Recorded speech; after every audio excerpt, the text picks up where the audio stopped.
Lähdetkö? En todellakaan. Mennään. Come on hei. Meillä olisi hyvä chanssi päästä 2023 kesäkuntoon.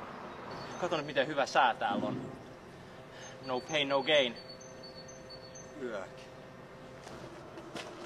Tiesitkö sä, että lenkkeily parantaa kardiovaskularista terveyttä, alentaa stressitasoa, parantaa vastustuskykyä ja lisää keuhkojen kapasiteettia?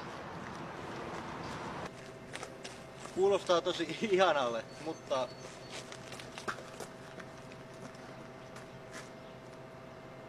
Mulla on jalka paskana.